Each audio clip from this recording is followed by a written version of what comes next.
अस्सलामुअलैकुम वरहमतुल्लाहि वबरकातुह। उम्मीद है मेरी तमाम सिस्टर्स ईमान और सेहत की बेहतरीन हालत में होंगी इंशाअल्लाह ताला। आज हम इखलाक सीरीज़ का एक और बहुत ही अहम टॉपिक आपके साथ डिस्कस करेंगे और वो है जी बेनियाज़ी। अच्छा, बेनियाज़ी एक ऐसी फीलिंग होती है कि दुनिया में क्या हो रहा है नहीं हो रहा है, आपको ना बहुत ज़्यादा इफ़ेक्ट नहीं होता उसका। आपको ये पता होता है कि अगर तो ये मेरे अल्लाह के अहकामात के मुताबिक है ना, तो फिर तो मैं इसमें इंटरेस्ट लूँ, और अगर अल्लाह के अहकामात के मुताबिक नहीं है ये चीज़ तो मैं इसमें इंटरेस्ट ना लूँ। यानी इंटरेस्ट नहीं रहता आपका लगवियात में, फ़ज़ूल चीज़ों में। अल्लाह ताला के अहकामात को जब मानते हैं ना, तो हमारा जो दिल है ना वो मुतमईन रहता है। और फिर हम ये नहीं कहते कि फ़लाँ ने ये कह दिया तो फ़लाँ ने ये कह दिया तो मैं इसकी बात सुनूं कि मैं उसकी सुनूं। लेकिन अक्सर लोग पता क्या समझते हैं कि दुनिया से बेनियाज़ी बरतने का मतलब ये है कि दुनिया की नेमतों और रिज़्क़ के हसूल की कोशिश ही ना की जाए। ऐसा तो बिल्कुल नहीं है, कोशिश तो हमने करनी है। देखें, ये दुनिया क्या है कि इम्तिहान की जगह है ना। हम रोज़ाना यहाँ पर एक एक पेपर सॉल्व कर रहे हैं। अगर आप पेपर बिल्कुल ब्लैंक छोड़ देंगे तो आपको तो ज़ीरो नंबर मिलेंगे। कुछ ना कुछ तो लिखें, उस पर कुछ अच्छा होगा, कुछ बुरा होगा, कुछ सही होगा, कुछ गलत होगा, कुछ तो मार्क्स आपको मिलेंगे। अगर आप पर्चा सॉल्व ही नहीं करते हैं, पेपर को सॉल्व ही नहीं कर रहे हैं, तो ऑब्वियसली आप तो बिल्कुल खसारे में हैं। क्या तरीका होना चाहिए इसको देखने के लिए हम देखते हैं सूरह फुरकान में अल्लाह ताला फरमाते हैं वल्लज़ीना इज़ा अनफ़क़ू लम युस्रिफ़ू व लम यक़तुरू व कान बैन ज़ालिका क़वामा। और वो लोग जब वो खर्च करते हैं ना, तो ना वो इसराफ़ करते हैं और ना वो बुखल करते हैं, और उसके दरमियान मुतदल तरीका होता है। यानी mid way is the best way. हमने क्या करना है, हमने दरमियाना रास्ता इख्तियार करना है। और यकीन जाने कि बहुत सारे ऐसे मामलात आते हैं ज़िंदगी में जहाँ पर हमें नहीं पता चल रहा होता। अब यहाँ पर हमें खामोश रहना चाहिए, हमें बोलना चाहिए। कभी कभी तो हम इतने रिजिड हो जाते हैं कि हम कहते हैं कि हमने तो सोच लिया, हमने तो किसी के मामले में दखल ही नहीं देना, जो चाहे जो करता रहे, हमें फ़र्क नहीं पड़ता। मैं और बस मेरे अल्लाह की बातें हैं और हमारी इबादत हैं। ऐसा नहीं है। अल्लाह ताला ने आपको दुनिया में भेजा है तो इस दुनिया की आजमाइशें, ये जो रिश्ते हैं ना, ये साथ साथ चलने हैं। हम इतना खुद गर्ज होके भी नहीं रह सकते कि आपको कोई फ़र्क ही नहीं पड़ा कि कोई पास क्या कर रहा है, सही कर रहा है, गलत कर रहा है। अमर बिल मारूफ व नही अनिल मुनकर, ये हुक्म हमें कुरान पाक में दिया है, अल्लाह ने ही दिया है। So we have to follow it. लेकिन कभी कभी ना हम ओवर हो जाते हैं। हम इतनी ज़्यादा दखल अंदाज़ी लोगों की ज़िंदगी में करना शुरू कर देते हैं ना कि वो हमसे बेजार हो जाते हैं। तो हमने क्या करना है, मिडवे ढूंढना है। और मिडवे ढूंढते ढूंढते मैं कहती हूँ सारी ज़िंदगी इंसान की गुजर जाती है, और बहुत सारे मौक़ों पे उसे लग रहा होता है यहाँ मैंने सही कर दिया और यहाँ मैंने गलत कर दिया।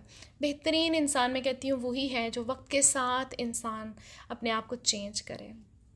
क्योंकि जो बिल्कुल अपने बिहेवियर पे सख्त हो जाते हैं ना, कि नहीं हमने जो कह दिया, हमने जो कर लिया वही सही है, तो वो फिर सक्सेसफुल नहीं हो सकते।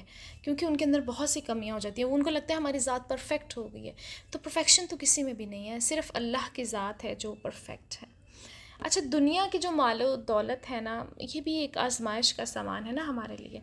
तो चले हम देखते हैं सूरह ताहा में अल्लाह ताला क्या फरमाते हैं। अल्लाह ताला का इरशाद है, और निगाह उठा कर भी ना देखो दुनियावी ज़िंदगी की इस शान व शौकत को जो हमने इनमें से मुख्तलिफ़ किस्म के लोगों को दे रखी है।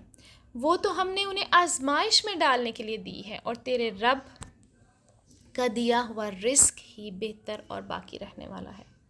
अल्लाह अकबर।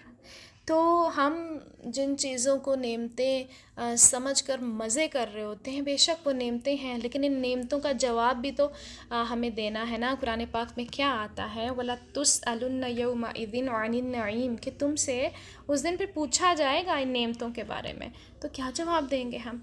इसलिए ये जो नेमतें हैं ना, ये हमारे लिए आजमाइश हैं, उनसे फ़ायदा भी उठाएं, लेकिन बच बच कर, फूंक फूंक कर कदम रखें कि कहीं हमसे कोई गलती ना हो जाए, ना शुक्री ना हो जाए, और अल्लाह ताला हमसे कहीं ये नेमतें छीन ना लें।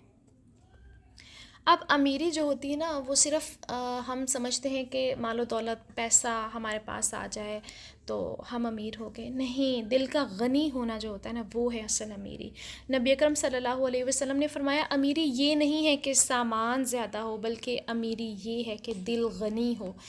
तो हमने अपने दिल को गनी करना है, हमने अपने घरों को सामानों से नहीं भरना।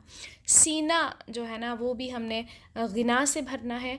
नबी अकरम सल्लल्लाहु अलैहि वसल्लम ने फरमाया, अल्लाह ताला फरमाते हैं, ए इब्ने आदम, तो मेरी इबादत के लिए फ़ारिग हो जा, मैं तेरा सीना गना से भर दूँगा और मोहताजी को तुझसे दूर कर दूँगा। और अगर तू मेरी इबादत के लिए फ़ारिग ना हुआ तो मैं तेरे दोनों हाथ कामों से भर दूँगा और तुझसे मोहताजी दूर ना करूँगा।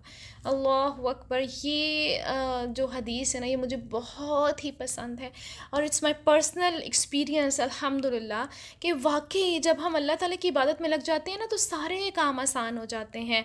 लेकिन जब हम कहते हैं ना, हमारे पास तो वक्त ही नहीं मिलता, कुरान पढ़ने का वक्त ही नहीं मिलता, नवाफिल पढ़ने का वक्त ही नहीं मिलता, तस्बीहात करने का, तो वाकई वक्त मिलता, आपको फिर किसी चीज़ का वक्त नहीं मिलता। आपके काम इतने ज़्यादा बिखर जाते हैं, यानी वही जो बर्तन आपने 10 मिनट में धोने होते हैं ना, उसमें ऐसी बेबरकती हो जाती है कि वो आपको 2 घंटे लग जाते हैं और आपसे वो बर्तन नहीं धुलते हैं। हमारे वो काम जो हम, जैसे हम बाहर मार्केट जाना हो, हमने वो काम जो 1 घंटे में करना हो ना, हमारे 6-6 घंटे मार्केट में गुजर जाते हैं, ट्रैफिक में ख़वार हो जाते हैं, कभी कोई चीज़ नहीं मिल रही, कभी मैचिंग नहीं मिल रही, हमारे 6 घंटे बर्बाद हो जाते हैं। क्यों? क्योंकि हमने अल्लाह ताला को कहा है, नाउज़ुबिल्लाह, कि हमारे पास वक्त नहीं है अल्लाह की इबादत के लिए। अस्तगफिरुल्लाह। आप सोचें कि हम जब हम नहीं पढ़ रहे होते ना, तो इन शॉर्ट इनडायरेक्टली हम मना ही कर रहे होते हैं, हम अल्लाह ताला को ये कह रहे होते हैं कि हमारे पास तो टाइम ही नहीं है। जब हम नमाज़ नहीं पढ़ते, जब हम कुरान नहीं पढ़ते, जब हम अल्लाह के साथ वक्त नहीं गुजारते, तो हम कहते हैं अल्लाह ताला हमारे पास सबके लिए वक्त है, लेकिन आपके लिए वक्त नहीं है। अस्तगफिरुल्लाह, अस्तगफिरुल्लाह। अल्लाह ताला हम सबको माफ़ करे और हमारे सीने को गिनाह से भर दे। देखें, हमारी ज़िंदगी में ना बहुत सी नेमतें हैं, लेकिन फिर भी हम मुतमईन नहीं रह पाते। क्यों नहीं रह पाते? क्योंकि असल इत्मीनान तो क्या है? अल्लाह के ज़िक्र में है। मुतमईन ज़िंदगी गुजारने का एक तरीका है, हज़रत मोहम्मद सल्लल्लाहु अलैहि वसल्लम ने फरमाया, जब तुम में से कोई शख्स किसी ऐसे आदमी को देखे जो माल और शक्ल सूरत में से बढ़कर है, तो उस वक्त उसे किसी ऐसे शख्स की तरफ ध्यान करना चाहिए जो उससे कम दर्जा है और इसे उस पर फजीलत दी गई है। अल्लाह अकबर। यानी एक सादा सा असूल हमें बता दिया गया है मुतमईन रहने का। ऑब्वियसली जब हम अपने से किसी नीचे वाले बंदे को देखते हैं, मतलब जिसे हम लो स्टैंडर्ड कहते हैं आज की लैंग्वेज में, तो फिर हमें लगता है कि अल्लाह अकबर, या अल्लाह ताला तेरा कितना करम है, तेरा कितना शुक्र है। जब आपको लगे ना कि आपके हस्बैंड जो हैं वो बहुत ज़्यादा इनकॉपरेटिव हैं आपके साथ, आपकी बातें नहीं मानते हैं, तो क्या करें? आप उन लोगों को देखें जिनके हस्बैंड्स उनके साथ हर वक्त लड़ते झगड़ते रहते हैं, मार कुटाई करते हैं, अब्यूज़ करते हैं, फिर आपको पता चलेगा नहीं, मेरे हस्बैंड तो बहुत कोऑपरेटिव हैं। अब अपने बच्चों को देखें, बच्चों के लिए हम हर वक्त नाशुक्री के कलमात बोलते रहते हैं, तुम तो अच्छे हो ही नहीं हो, तुम तो ऐसे ही हो, तुम तो हो ही नहीं सकते, ऐसे कलिमात बोल के एक तो हम उनको भी मेंटली टॉर्चर कर रहे होते हैं, और दूसरा ये है कि हम अल्लाह की नेमतों की नाशुक्री भी कर रहे होते हैं ना। उन लोगों को देखें जाकर जिनके बच्चे वाकई अल्लाह अकबर फरमाबरदारी नहीं करते और कितने गलीज़ और गंदे कामों में मुब्तला हैं, तो अल्हम्दुलिल्लाह हमारे बच्चे उनसे बहुत बेहतर हैं। तो बस हमने ऐसे ही अपने आप को समझाना है, हमने अपने दिल को बेपरवाह रखना है, क्योंकि सैयदना अबू सईद खुदरी रज़ी अल्लाह तआला अन्हु से रवायत है कि अंसार के चंद लोगों ने रसूलुल्लाह सल्लल्लाहु अलैहि वसल्लम से कुछ मांगा, तो आप सल्लल्लाहु अलैहि वसल्लम ने उनको दे दिया। उन्होंने फिर मांगा तो आप सल्लल्लाहु अलैहि वसल्लम ने उनको दिया। यहाँ तक कि जब तमाम ख़त्म हो गया ना, जो भी आप सल्लल्लाहु अलैहि वसल्लम के पास था, तो फरमाया मेरे पास जो कुछ होता है इसको हरगिज़ तुमसे बचा कर ना रखूँगा, और जो सवाल से बचे अल्लाह ताला उसे बचाता है, और जो अपने दिल को बेपरवाह रखे अल्लाह ताला इसको बेपरवाह कर देता है, और जो कोई सब्र की आदत डाले अल्लाह ताला इसे सब्र दे देता है, और कोई अता सब्र से ज़्यादा बेहतर और कुशादगी वाली नहीं। सुभान अल्लाह, अल्हम्दुलिल्लाह। तो अल्लाह ताला हमें ये सब्र करने की आदत डाल दे और हमें बेपरवाह कर दे, यानी हमारे दिलों में लालच ना हो। अल्लाह की तरफ से जब हमें गिफ्ट्स मिलते हैं सो हमें उसको खुशी से एक्सेप्ट करना चाहिए, लेकिन हमें लोगों के पीछे नहीं पड़ जाना चाहिए, मांगना नहीं चाहिए लोगों से, और अपने दिल में बस हमें यही सोच पैदा करनी है कि हमें कोई फ़र्क नहीं पड़ता, उसको अल्लाह ताला ने दिया, अल्लाह ताला उसको और ज़्यादा दे, लेकिन अल्लाह ताला मुझे भी दे। तो बस हमने अपना जायज़ा लेना है कि क्या दूसरों की कोई नेमत देखकर आपका दिल बेचैन तो नहीं होता। फिर हमने अपनी नमाज़ों का जायज़ा लेना है कि इसमें कितना खुशो खुजू होता है और दुनिया की कितनी फ़िक्र हमें रहती है। ठीक है। और फिर अपनी चीज़ों का जायज़ा लें कि आप कम से कम कितनी चीज़ों के साथ ज़िंदगी गुजार सकते हैं, यानी कम से कम चीज़ें आपने यूज़ करनी है, ज़्यादा से बचना है। और अमली काम आपने ये करना है कि अपनी नेमतों का जायज़ा लेना है। आज ज़रा सुकून से अपने आप को रात को थोड़ा सा टाइम दें और फिर सोचें कि अल्लाह ताला ने आपको कितनी नेमतें दी हैं, और फिर अपने लिए क़नात की दुआ मांगे, यानी जो भी है उसमें सब्र व शुक्र जिसे कहा जाता है वो करने की आदत अपनाएं, ताकि हमें अपनी ज़िंदगी जो है ना वो आसान लगे, खुश रहें हम लोग। हम पुरानी ज़िंदगियों के रोने ना रोते रहें कि पहले तो हम ऐसे थे, पहले तो हम ऐसे थे और अब हम ऐसे हो गए। पहले हम जैसे भी थे अब हम ऐसे हैं ना, तो हमने इसी को एक्सेप्ट करना है। अल्हम्दुलिल्लाह।